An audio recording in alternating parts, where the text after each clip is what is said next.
Shalom, saudara-saudara yang dikasihi oleh Tuhan Yesus. Pada saat malam hari ini, dalam waktu yang singkat, kita akan membahas bagaimana kita mengetahui adanya kehidupan setelah kematian. Itu adalah tema kita. Nah, saya percaya di tengah situasi pandemi saat ini, kita lebih sering memperhatikan angka kematian dan angka kesembuhan. Mungkin setiap hari ada di antara kita yang memperhatikan angka-angka kesembuhan, angka-angka kematian di sebuah kota, provinsi, negara tertentu. Jadi memang isu kematian menjadi isu yang sangat relevan dan lebih sering muncul di benak kita di masa seperti ini daripada mungkin di waktu-waktu sebelumnya, saudara-saudara. Nah, sebenarnya oleh karena itu kita bersyukur ya, pandemi ini mengingatkan kita pada satu statistik yang pasti, 100%. Setiap kita pasti akan mati. Tidak terkecuali, saudara dan saya, kita pasti mati. Dan jangan lupa, orang yang dinyatakan sembuh dari COVID-19 juga akhirnya akan mati. Begitu kan ya? Juga akhirnya akan meninggal dunia, entah karena usia tua atau problem-problem yang lainnya. Sebenarnya di dunia ini kita melihat ada beberapa penyebab kematian. Pertama adalah kematian alamiah. Kedua adalah kematian karena kecelakaan. Yang ketiga adalah kematian akibat dibunuh. Yang keempat adalah kematian akibat bunuh diri. Jadi itu bisa dikatakan 4 penyebab kematian yang umum. Dan biasanya seorang detektif misalnya kalau masuk ke dalam sebuah tempat dan dia melihat ada seseorang yang tergeletak mati, dia harus menganalisis ini termasuk kasus kematian yang mana di antara 4 itu. Nah, poin kita adalah kita semua akan mati. Saudara dan saya akan mati, dan kita semua justru harus memiliki kesadaran akan kematian itu setiap hari menurut saya. Saya sengaja meletakkan foto teman saya yang sudah meninggal di odometer persis di depan setir dari mobil saya. Di kantor saya justru meletakkan 2 foto teman saya yang sudah meninggal di meja saya kerja. Untuk menolong saya mengingat bahwa sungguh hidup ini singkat, penuh misteri, penuh dengan kejutan, dan kematian itu adalah sesuatu yang faktual. Nah, sekarang kita ingin mengerucutkan diskusi kita pada isu yaitu bagaimana kita tahu ada kehidupan setelah kematian. Kalau tidak ada kehidupan setelah kematian, sungguh hidup ini penuh dengan ketidakadilan, saudara-saudara. Ada banyak orang yang jahat namun makmur, orang baik namun mati muda. Kalau tidak ada kehidupan setelah kematian dan tidak ada penghakiman dari Tuhan, maka memang hidup ini penuh dengan ketidakadilan seperti kata pengkhotbah. Bahkan di tempat pengadilan pun seringkali ada ketidakadilan. Nah, jadi bagi banyak orang, saya percaya keberadaan kehidupan setelah kematian itu memberikan sebuah pengharapan akan keadilan.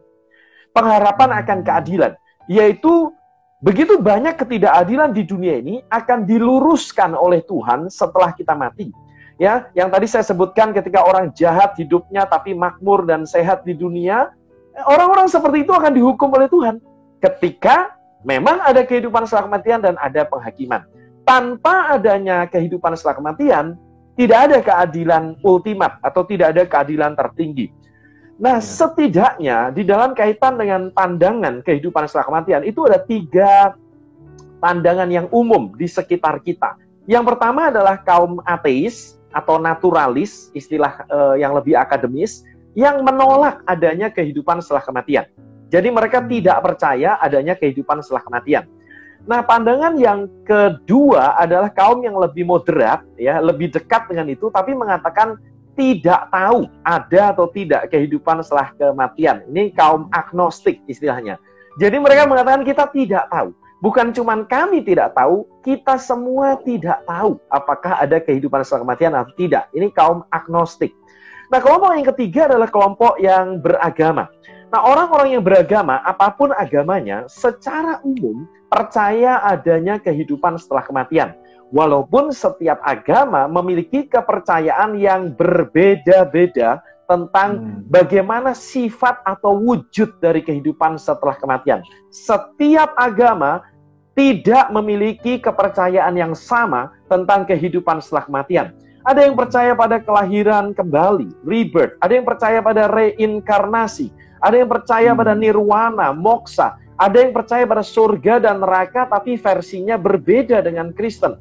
Dan kekristenan itu dikenal unik karena kita bukan hanya percaya kehidupan setelah kematian, kita percaya pada kehidupan setelah kematian yang sangat spesifik, yaitu khususnya kebangkitan tubuh. Kita percaya bahwa kita akan mengalami kebangkitan tubuh. Nah, pertanyaannya sekali lagi kita bertanya sekarang, bagaimana kita bisa mengetahui bahwa kepercayaan kita terhadap kehidupan setelah kematian itu adalah kepercayaan yang memiliki dasar yang kuat, saudara-saudara. Nah, sebagai orang Kristen kita dikenal sebagai pengikut Yesus. Kristen secara definisi adalah pengikut Kristus, kira-kira demikian. Nah, alasan yang utama dan pertama, di samping alasan-alasan filsafat dan juga mungkin ada sebagian orang yang mengacu pada alasan yang lebih bersifat logika, sains, dan lain sebagainya. Alasan utama kita percaya pada kehidupan setelah kematian adalah karena ini diajarkan oleh Yesus Kristus sendiri. Nah, saya ingin kutip beberapa ayat ya. Jadi Tuhan Yesus mengajarkan begini, janganlah kamu takut kepada mereka yang dapat membunuh tubuh, tetapi tidak berkuasa membunuh jiwa. Takutlah terutama kepada Dia yang berkuasa membinasakan baik jiwa maupun tubuh di dalam neraka. Nah, dalam satu ayat ini saja, kita tahu bahwa Yesus membedakan antara tubuh dengan jiwa. Manusia adalah satu kesatuan yang utuh, tidak bisa dipisahkan. Jadi, kita adalah satu kesatuan. Saya seorang pribadi yang utuh. Tetapi Yesus membedakan antara aspek material, yaitu tubuh, dan aspek jiwa. Ketika seseorang membunuh saya, tubuh saya, tidak berarti orang itu membunuh jiwa saya. Kata Yesus, kira-kira demikian dalam pengajarannya. Jadi kita tahu ada aspek jiwa atau roh yang tidak turut mati bersama dengan kematian tubuh. Nah, ini menjadi dasar buat kita untuk percaya adanya kehidupan setelah kematian. Yaitu walaupun tubuh kita mati, ada roh atau jiwa kita yang hidup.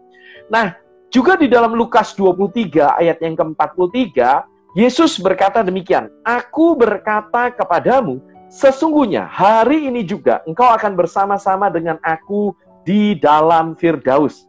Kalimat Yesus kepada penjahat yang ada di sampingnya sebelum penjahat itu mati adalah, sesungguhnya hari ini juga engkau akan bersama-sama dengan aku di dalam Firdaus. Berarti Yesus menyatakan bahwa kematian dari sang penjahat itu dan bahkan kematiannya sendiri bukanlah akhir. Tetapi ada satu persekutuan antara Yesus dengan orang yang beriman kepadanya, termasuk orang yang beriman pada detik-detik hampir kematiannya, yaitu penjahat itu. Tetapi ada satu kalimat Yesus yang saya pikir saya ingin kutip dan kita akan bahas lebih panjang, yaitu ini. Yesus berkata, Akulah kebangkitan dan hidup. Barang siapa percaya kepadaku, ia akan hidup walaupun ia sudah mati. Yohanes 11 ayatnya yang ke-25. Nah, sampai di sini, menurut saya, saudara-saudara, dasar yang paling kuat untuk mempercayai kehidupan setelah kematian adalah kebangkitan Yesus itu sendiri. Kebangkitan Yesus adalah fondasi yang paling kuat mengapa kita percaya ada kehidupan setelah kematian, dan bukan cuma kehidupan setelah kematian, tetapi secara spesifik wujudnya adalah satu kali kelak kita akan dibangkitkan. Nah, tetapi kita mau mengeksplorasi. Judul kita adalah bagaimana kita tahu, bukan bagaimana kita percaya. Oke? Kepercayaan bisa salah, ya. Ada orang yang percaya ada kehidupan di planet lain. Itu kepercayaan orang itu. Nah, silahkan saja. Setiap orang mempercayai atau berhak mempercayai apapun. Setiap orang berhak mempercayai apapun. Tapi kepercayaannya itu tidak selalu benar. Oke?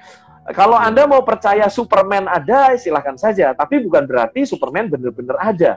Anda mau percaya bumi datar di abad 21 ini, boleh juga. Tetapi bukan berarti kepercayaan Anda benar. Jadi kepercayaan itu tidak selalu sama dengan kebenaran. Begitu kan? Nah, sekarang kita ingin masuk ke dalam satu poin. Mengapa kita percaya bahwa mengapa kita percaya bahwa kehidupan setelah kematian itu benar-benar ada? Nah, saya ingin ingatkan, kepercayaan orang Kristen sebenarnya adalah kepercayaan yang didasarkan pada kebenaran. Kebenaran, khususnya tadi saya sebut, kebenaran tentang kebangkitan Yesus. Nah, izinkan saya menjelaskan logikanya, urutannya. Begini, pada waktu Yesus hidup, dia mengklaim diri sebagai Tuhan. Ya, dia mengampuni dosa dalam Markus pasal yang kedua. Dia berkata, sebelum Abraham jadi, aku ada, dalam Yohanes pasal yang ke-8. Dia berkata, aku dan Bapa adalah satu, dalam Yohanes pasal 10. Dia menerima disembah sebagai Tuhan dan Allah oleh Thomas setelah kebangkitannya dalam Yohanes 20. Jadi Yesus mengklaim diri Tuhan sebelum dia mati. Sorry, tadi saya terlalu cepat pada kebangkitan. Nah, kalau dia bukan Allah, maka tentu setelah dia mati, disalibkan, dia tidak akan bangkit. Karena kalau dia mengklaim diri Tuhan, tapi sebenarnya bukan Tuhan, maka Tuhan yang asli pasti akan marah kepada Yesus. Pasti akan marah kepada Yesus karena dia menipu. Tetapi, fakta yang kita lihat adalah Yesus bangkit dari antara orang mati. Dan kebangkitan Yesus ini, kalau kita perhatikan di dalam kisah-kisahnya, di dalam kitab Injil maupun kisah para rasul, itu diklaim oleh para murid-murid sebagai kebangkitan yang bersifat fisik, nyata, secara tubuh. Karena murid-muridnya berkata, kami adalah saksi. Yesus menampakkan diri 40 hari berulang-ulang. Ya, selama 40 hari dia menampakkan diri berulang-ulang kepada murid-muridnya dalam berbagai kesempatan. Dan murid-muridnya sempat makan dan minum bersama-sama dengan Yesus. Itulah sebabnya murid-muridnya berkata, kami adalah saksi. Saksi. Perhatikan kalimat saksi. Saksi artinya murid-murid percaya Yesus bangkit karena mereka melihat. Karena mereka melihat. Bukan hanya Thomas ini, bukan hanya Thomas, tapi termasuk rasul-rasul yang lain. Semua rasul akhirnya mengakui bahwa Yesus bangkit karena melihat penampakan-penampakan Yesus yang dikombinasi dengan kebangkitannya. Dengan kata lain, oleh karena kebangkitan Yesus itu sesuatu yang berada di ranah pengetahuan murid-murid, karena mereka melihat dengan mata mereka, dan mereka meyakininya, sehingga mereka mengimaninya juga, dan mereka rela mati menyebarkan berita Injil itulah, maka kita saat ini yang percaya bahwa ada kehidupan setelah kematian, karena Yesus Allah, Yesus bangkit, berarti kebangkitannya ini membuktikan kealahannya, keilahiannya, dan berarti juga membuktikan pengajarannya. Yesus mengajarkan kehidupan setelah kematian, dan dia bahkan mendemonstrasikannya melalui bangkit dari antara orang mati. Maka sekarang kita yang percaya kepada Yesus, kita tahu bahwa kehidupan setelah kematian itu adalah sebuah fakta yang kuat sekali didasarkan pada kebangkitan Yesus dan bukan sebuah fantasi, ya. Jadi bagi saya sangat melihat kaitan antara pengetahuan murid-murid tentang Yesus yang bangkit dengan kita saat ini. Karena kita sekarang mewarisi pengetahuan murid-murid yang kemudian kita imani juga, maka kita tahu memiliki pengharapan terhadap kehidupan setelah kematian. Dalam hal ini kebangkitan kita, karena Yesus sudah bangkit, maka kita akan dibangkitkan. Ini bukanlah sebuah pengharapan omong kosong, ini bukanlah pelarian dari dunia yang penuh penderitaan, ini bukanlah fantasi bagi orang yang tak berpendidikan, tetapi ini adalah sebuah iman yang didasarkan atas kebenaran.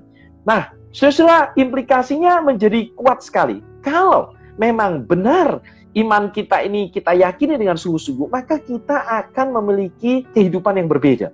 Kita menjadi orang-orang yang tidak takut pada kematian. Seperti Paulus katakan, bagiku hidup adalah Kristus dan mati adalah keuntungan. Filipi 1:21. Dan bahkan Paulus berkata, aku ingin pergi dan diam bersama-sama dengan Kristus. Justru Paulus malah rindu untuk sebenarnya cepat berjumpa dengan Kristus. Saya tidak tahu dengan saudara, pernahkah saudara justru merindukan sebuah persekutuan dengan Tuhan, ya, jumpa muka dengan muka. Saat ini kita yang percaya kepada Kristus sudah memperoleh hidup yang kekal, ya. Dalam Yohanes 17 ayat yang ketiga, kalau kita mengenal Allah, berarti kita sudah memperoleh hidup yang kekal. Tetapi nanti setelah kita mati, kita akan mengalami persekutuan yang lebih sempurna dengan Tuhan dan Juru Selamat kita. Jadi saya pikir ini yang saya ingin tekankan supaya di dalam menghadapi krisis akibat COVID-19 dan bayang-bayang kematian di sekeliling kita. Kita tidak sama dengan orang-orang yang tidak memiliki pengharapan. Karena kita mempercayai berdasarkan kebenaran kebangkitan Kristus. Terima kasih. Itu dulu Pak dari saya. Semoga kita bisa berdiskusi.